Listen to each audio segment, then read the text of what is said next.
MITRE Engage is a framework for this kind of proactive, active defense.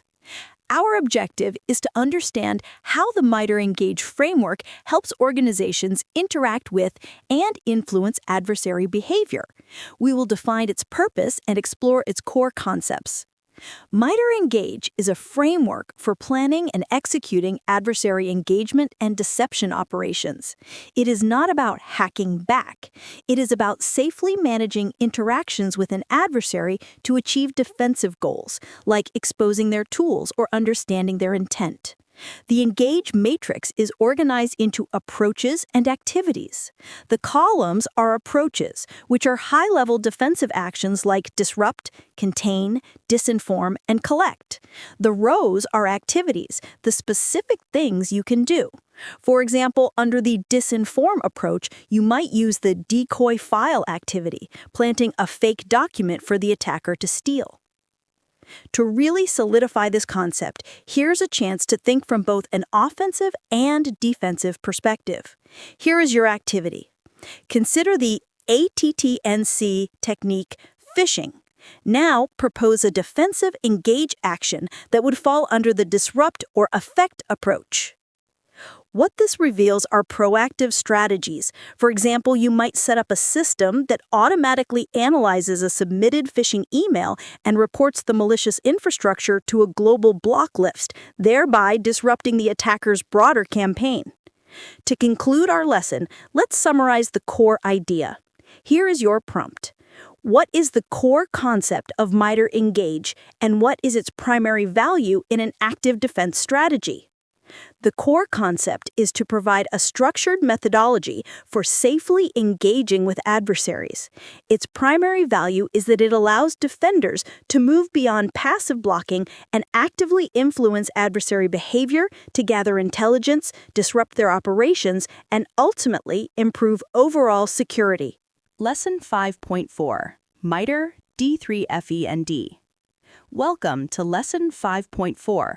We have the Encyclopedia of Enemy Attacks, ATT&CK.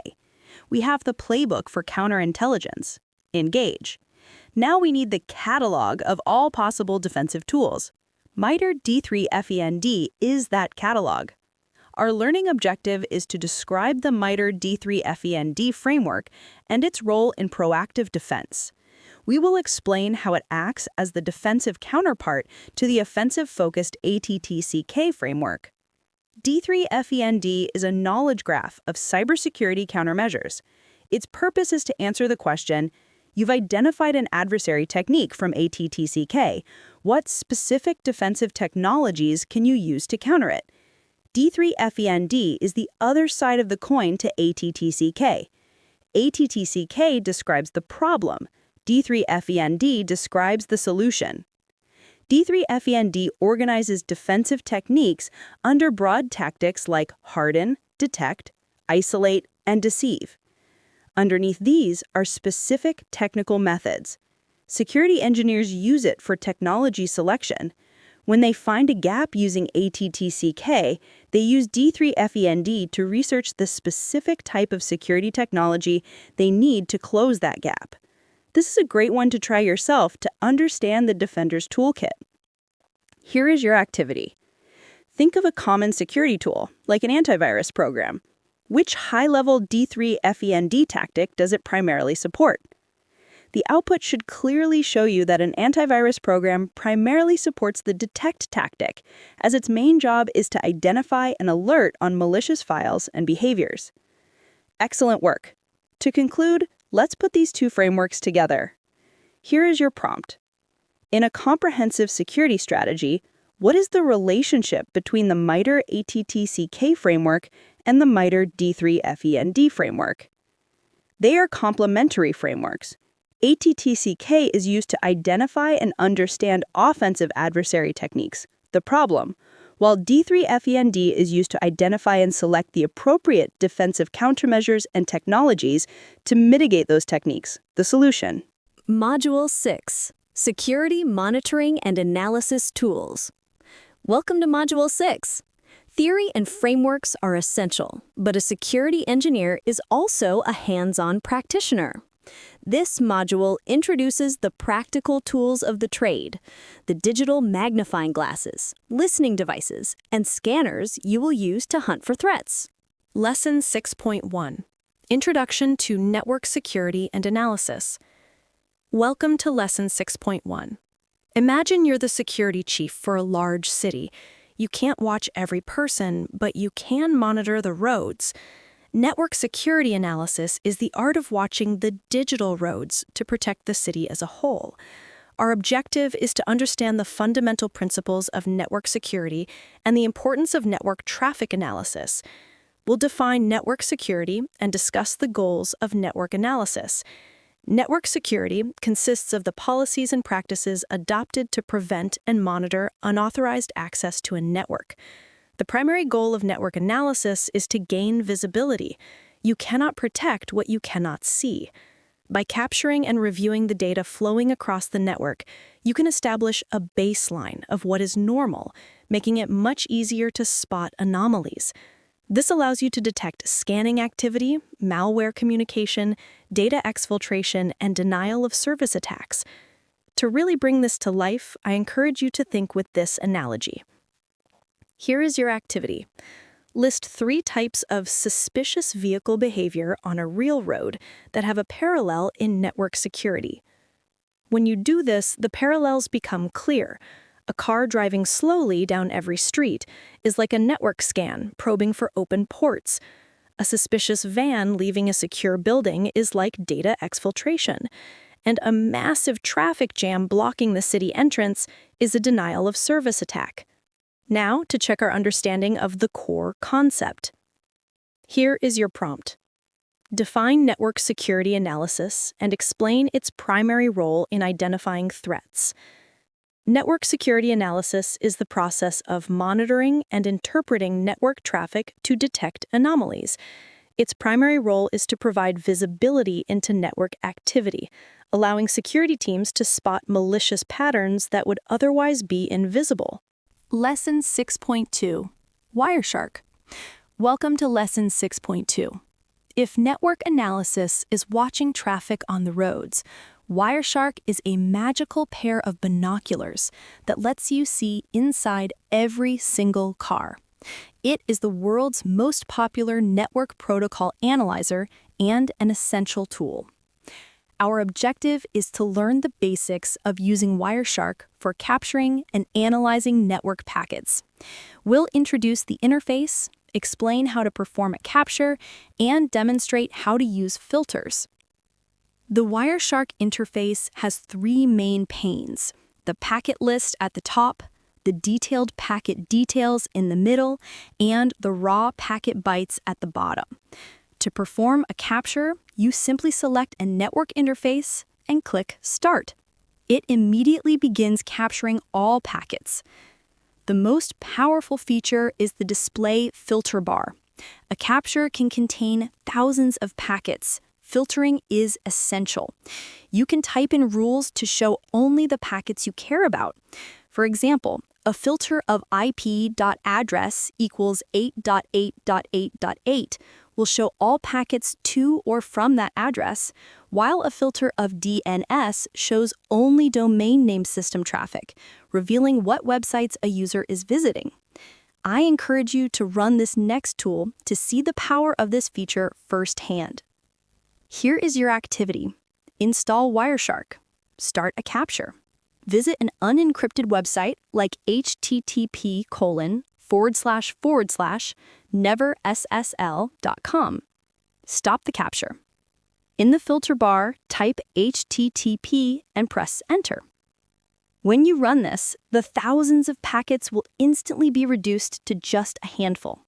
You'll clearly see the GET request your browser sent to the web server, and you can inspect every detail of that communication. Now for a quick assessment on filtering.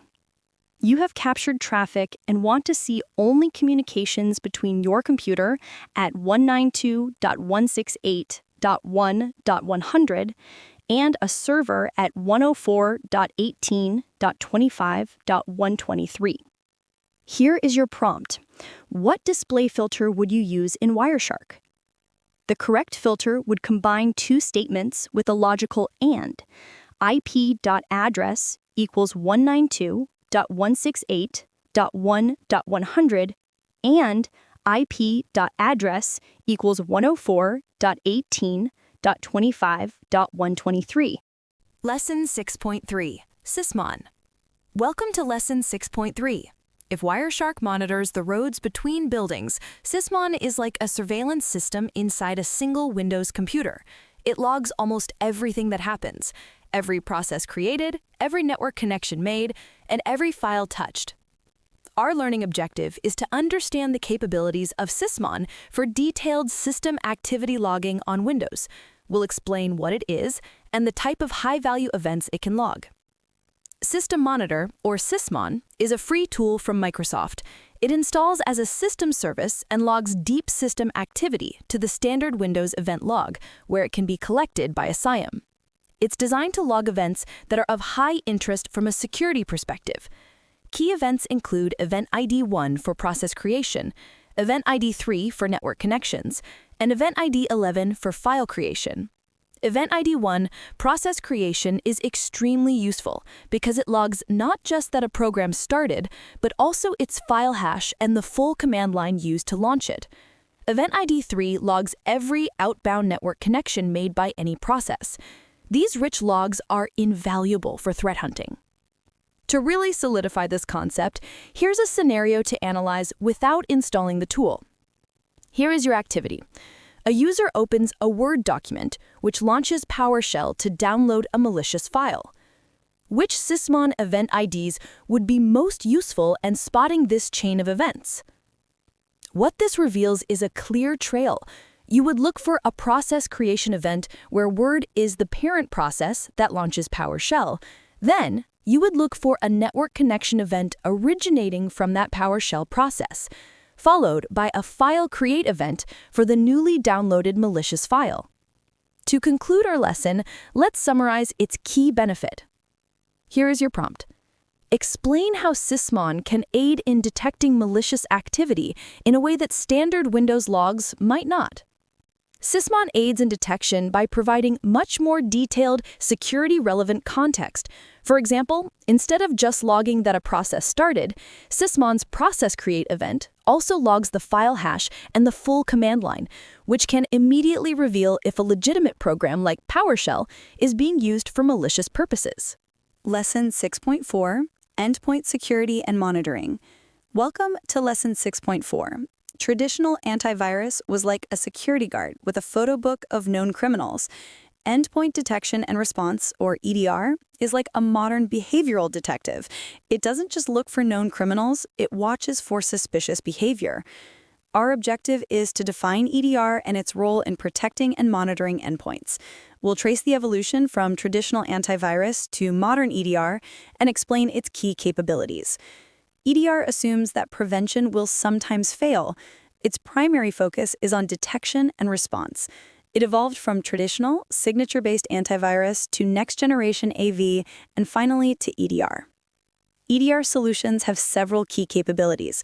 First, continuous monitoring and data collection. An agent on the endpoint acts like a surveillance camera, recording important events. Second, behavioral analysis and threat detection. This data is analyzed to detect suspicious patterns even from brand new malware. Third, automated response. EDR tools can automatically kill a suspicious process and isolate the infected endpoint from the network. And fourth, investigation and forensics, providing analysts with a rich, searchable database of historical activity. To get a feel for the EDR market, this is a great one to try yourself. Here's your activity. Research and identify 2 different commercial EDR solutions, such as CrowdStrike Falcon or SentinelOne, and list 3 key features that each one highlights. What this reveals is a competitive landscape focused on features like AI-powered detection, real-time response capabilities, and integrated threat intelligence, all designed to stop breaches faster. To conclude, let's focus on the main advantage of this modern approach. Here is your prompt. Discuss the main advantage of an EDR solution over a traditional antivirus program when dealing with a new, never-before-seen malware attack. A traditional AV would likely fail because it wouldn't have a matching signature. An EDR solution's main advantage is its use of behavioral analysis. It would detect the malicious actions the malware performs after execution, like encrypting files, allowing it to identify and respond to a threat it has never seen before. Lesson 6.5: Wazoo Basics. Welcome to Lesson 6.5.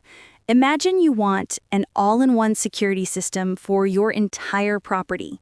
Cameras, door sensors, and active patrols. Wazoo is like an open-source, all-in-one security kit that provides all of these capabilities in a single platform. Our objective is to introduce the Wazoo platform for security monitoring, intrusion detection, and compliance. We'll describe what it is, its architecture, and its key functions. Wazoo is a free and open-source security platform, often categorized as a SIEM and XDR.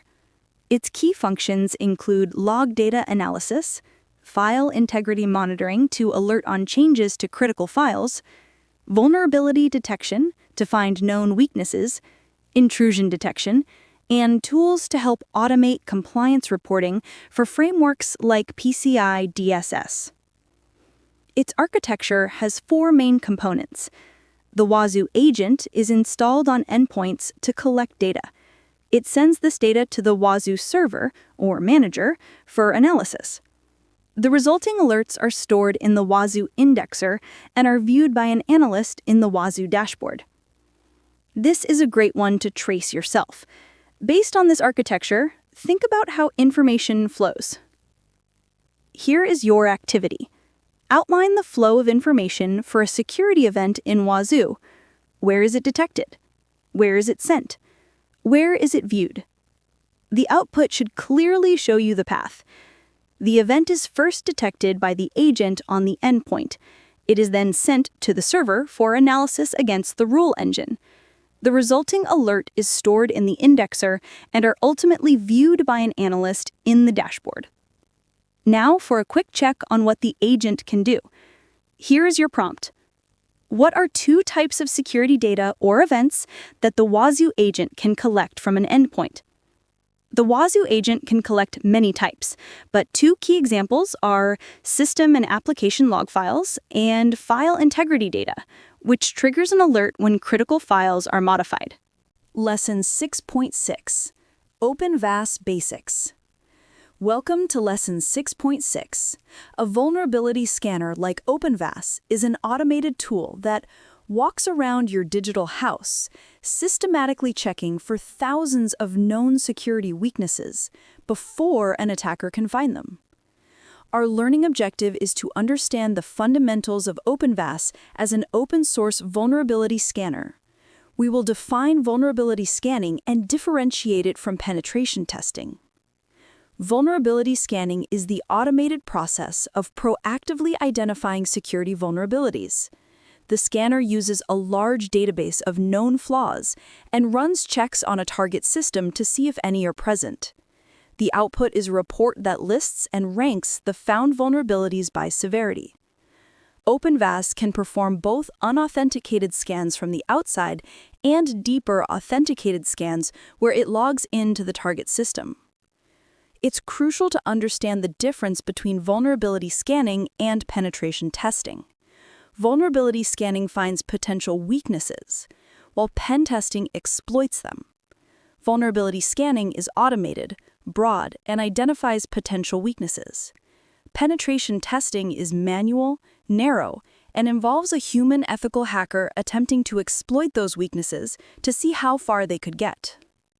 To really solidify this process, here's the scan you'll want to run in your mind. Here is your activity. Describe the steps to perform a basic vulnerability scan. Your steps should include defining the target, configuring the scan, running it, and analyzing the report. The output should clearly show you a logical workflow. First, you define your target IPs. Second, you choose a scan configuration. Third, you launch the scan. Finally, you receive and analyze the report, prioritizing the most critical vulnerabilities for remediation. Excellent work. To conclude, let's revisit that key distinction. Here is your prompt. Explain the difference between a vulnerability scan and a penetration test, and describe the role of a tool like OpenVAS. A vulnerability scan is an automated process that identifies potential weaknesses, while a penetration test is a manual process where a human tries to actively exploit them to see how far they could get. OpenVAS is a tool for performing the vulnerability scan. Its report is often the starting point for a penetration tester. Module 7, Practical Security Tools. Welcome to Module 7. This module is a rapid-fire introduction to the wider ecosystem of security tools. Think of this as opening up the drawers of the security analyst's desk to see the specific gadgets used for day-to-day operations. As a note, always use these tools responsibly and only on assets you have permission to check. Lesson 7.1, Introduction to Threat Intelligence. Welcome to Lesson 7.1. Imagine a messenger arrives and tells you, "We were just attacked by raiders. They used fire arrows and attack at dawn." This information is threat intelligence. It is evidence-based knowledge about a threat that can be used to inform your defensive decisions. Our objective is to define threat intelligence and explain its importance. We will discuss the different types and how it helps organizations make faster, more informed decisions. Threat intelligence helps security teams shift from a reactive to a proactive posture. There are 3 main types. Strategic intelligence is high-level information for leadership. Tactical intelligence is more technical information about an adversary's TTPs.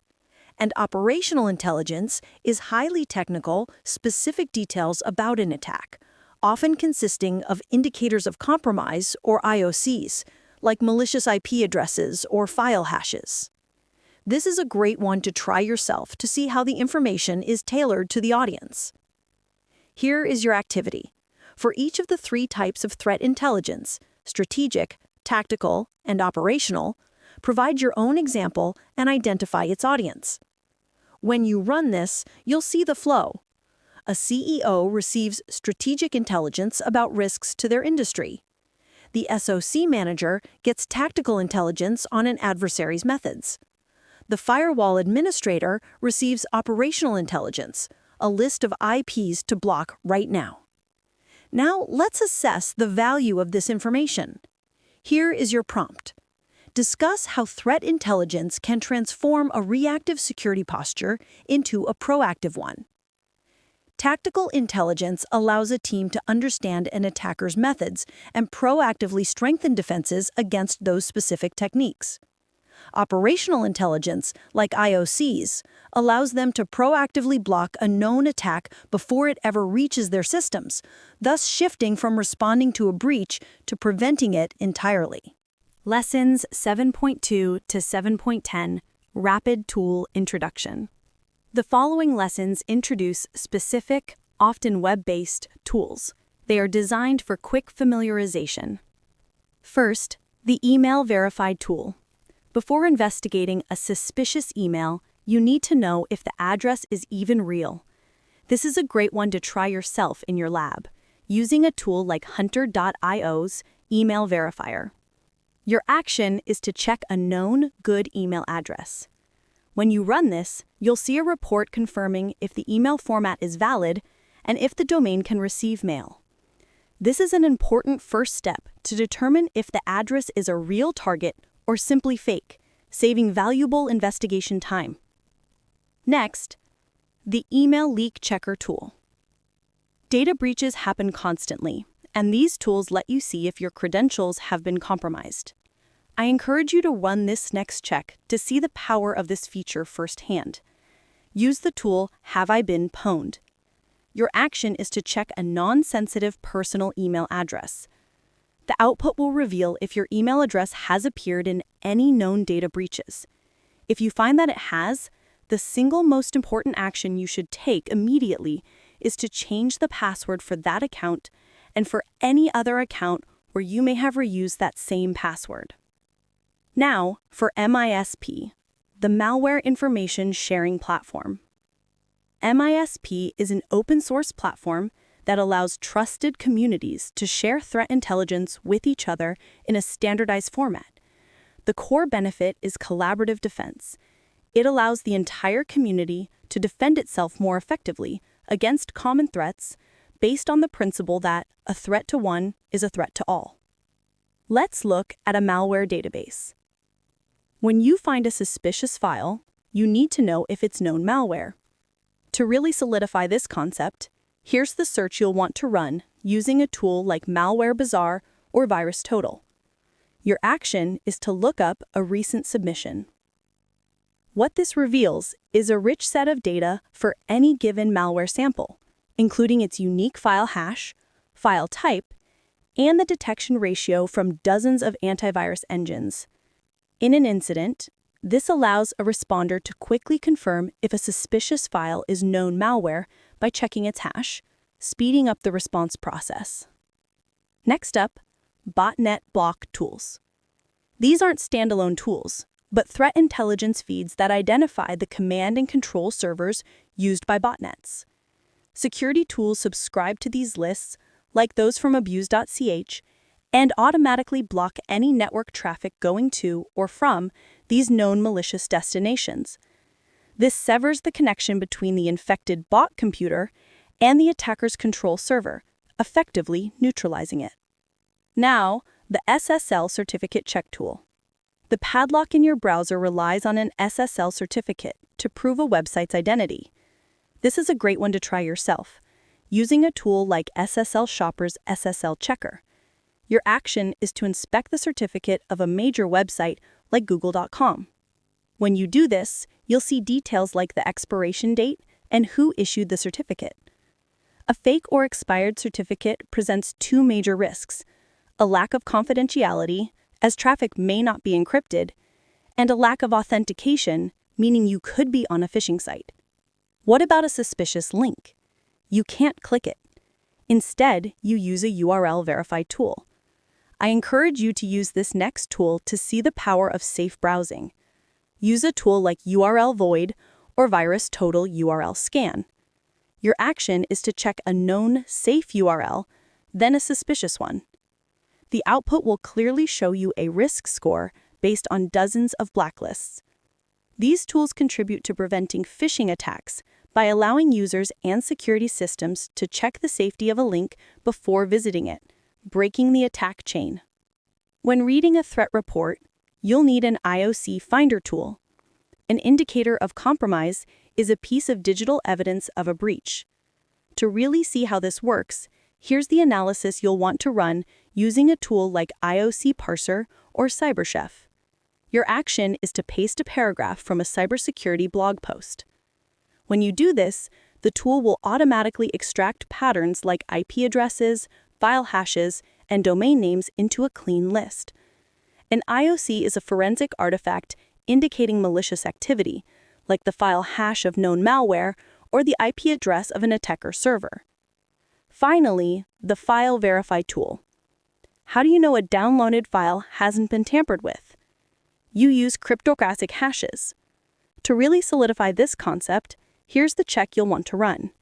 Your action is to download a program that provides a hash. Then use a command line tool like certutil on Windows or shoalsum on Linux or macOS to calculate the hash. The Windows command is certutil.exe hash file, the greater than sign, capital SHA 256. When you run this, you can compare your calculated hash to the one provided by the developer. If they match, the file is authentic. This is crucial for system security because it provides a reliable way to detect unauthorized modifications to critical system files or software. Master Course Conclusion. Congratulations on completing the Introduction to Security Engineering Master Course. You began this journey by defining the very identity of a security engineer.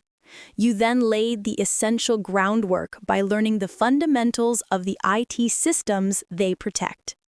With that foundation, you explored the rule book of critical regulations and conceptual frameworks. You studied the adversary, learning their methodologies and our structured processes for response. You elevated your knowledge with advanced threat intelligence concepts, and finally, you opened the toolbox, gaining familiarity with the practical, hands-on tools used every day. You have built a comprehensive, foundational understanding of the what and the why behind security engineering. The next step in your journey would be to move from theory to practice, applying these concepts in hands-on labs and real-world scenarios to build the practical skills of an intermediate-level practitioner. Your learning path has just begun.